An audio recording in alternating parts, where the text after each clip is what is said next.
Hey everybody, how's it going? This is Jonathan, and we're going to get started on our first lesson, which is called Rethinking Grammar. I don't know how familiar all of you guys are with English grammar, but we're going to go ahead and get started by looking at a few English concepts, and we're going to turn them upside down and kind of reimagine what grammar can do. So it's going to be really cool. This is all in preparation for what Russian grammar is like. So that being said, let's go ahead and get started. Um, so, hello. um, let's start with what a subject is. So, a subject is who or what is performing the action. Okay, so let's go to the next one. Verb. The verb is the action or state of being. Okay, so as an example of this, let's see. Run, jump, play, love. Any sort of a verb that doesn't necessarily indicate a physical action, but shows that something is being done, some sort of action is being done. So again, it could be even stay. It's not really an action, but it's a verb. And there are a lot more of them. Okay, these all belong here. And then a state of bezizing. Let's go ahead and make that look a little nicer. Okay, it still looks about the same. That's being. Maybe if I don't use cursive. All right, perfect. And examples of these include any form of the verb to be. So is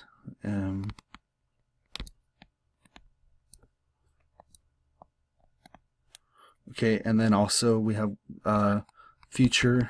So will be, things like shall be. And you can change this out right here for like might, may. And then we also have been, and of course, being. Okay, so in any way, shape, or form that you see these will be part of a verb. So you might have is playing. You might have, I'll write that down. Are playing, is jumping, will have been, and so on. This whole thing would be considered a verb. So anyway, lots of ideas or examples there for verbs. Now let's look at direct objects. The direct object. Oh, and by the way, let me do this before I forget. I like to use an S by itself, a V by itself, and DO when I'm doing English work anyway, to note which one is which. And you'll see how I like to annotate these things when I'm looking at sentences later on. So anyway, it's kind of moving on me. Direct objects. What or whom, this is important, the subject is verbing. Let's go ahead and throw a little TM on there.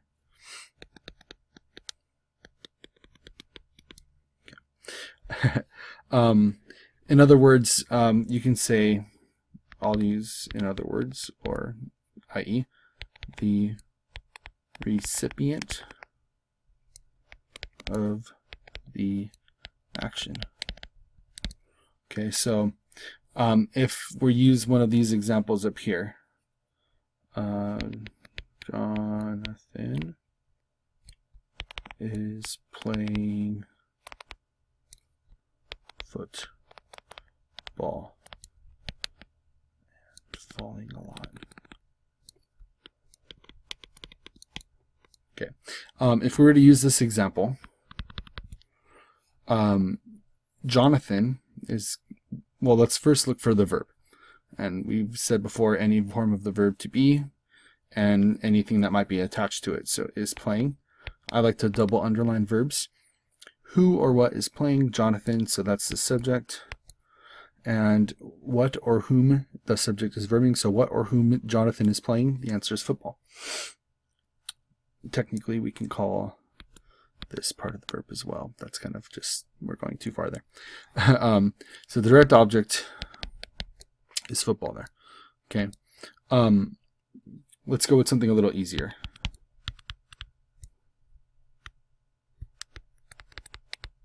True story. We look for the verb, love. Who or what loves? I. What or whom do I love? My wife. And there we go. So now if you notice, all of our sentences so far show us going from left to right.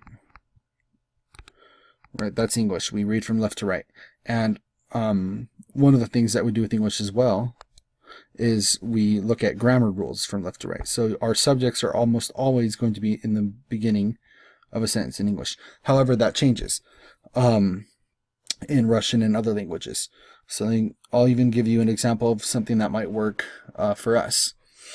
Let me see. Okay.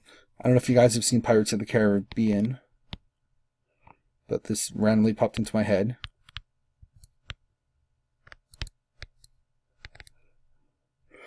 I change in the wind. Okay, this grammar is all over the place. But we have our subject there, verb there, subject there, verb there. Now let's see some other examples. Actually, let's go ahead and go look at some subject pronouns. So we have different types of pronouns here that will always be subjects no matter what.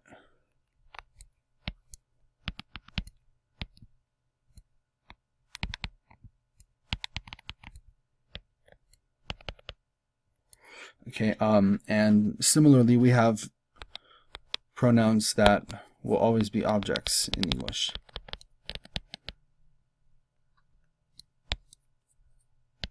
Me, you, him, her, it, us, and them. Okay, so ideally speaking, no matter where these are in the sentence, either left to right or what have you, these will always be the subjects no matter what. These will always be the verbs no matter what. I mean, did I say verbs? Object pronouns. It's been a long day. So, if we have a sentence like this one,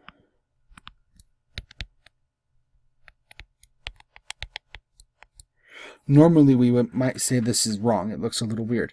However, if we were to go through our motion, love right here, as you can see, doesn't have an S on the end. So typically we use that for I, right?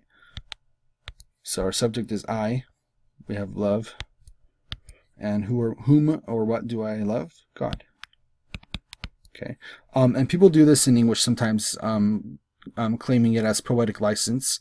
Of course, again, this has to be grammatically correct in all of this stuff in order for it to make sense. I wouldn't be able to say God loves I, because that's incorrect, right? Interestingly enough, then we also have God loves me, right? This is completely grammatically correct. No worries at all there. However, we could also switch it around if we wanted to do something like this. Okay. And again, it looks funky, and you'd probably think that someone looking at this would say this was weird, right? Well, a native speaker of Russian might look at this and understand it naturally and inherently because it doesn't break their system. It breaks our system in English, but not the Russian system. In fact, you'll see stuff like this in Russian all the time. Because in Russian, it's not a matter of left to right. It's actually a matter of the way things are structured here. So again, we have a verb. Well, that was weird. We have a verb here that has an S on the end, which means that it has to be he, she, or it, right? In this case, that would be God. Okay, and we have an object pronoun here. So we have a subject, we have a verb, and we have an object pronoun right here, me. So grammatically, this is correct. It might look funky, but grammatically it's correct. So we'll talk a little bit more about a lot of this stuff, and if you guys have any questions, of course, you can comment below. You can also hit me up on Atavist, and you'll find my email address on the bottom of the lesson. So, woohoo! And you guys all get gold stars for paying awesome attention to my voice that's been dragging and other things. Anyway, if you guys have any questions, again, let me know, and I'll talk to you guys later. All right.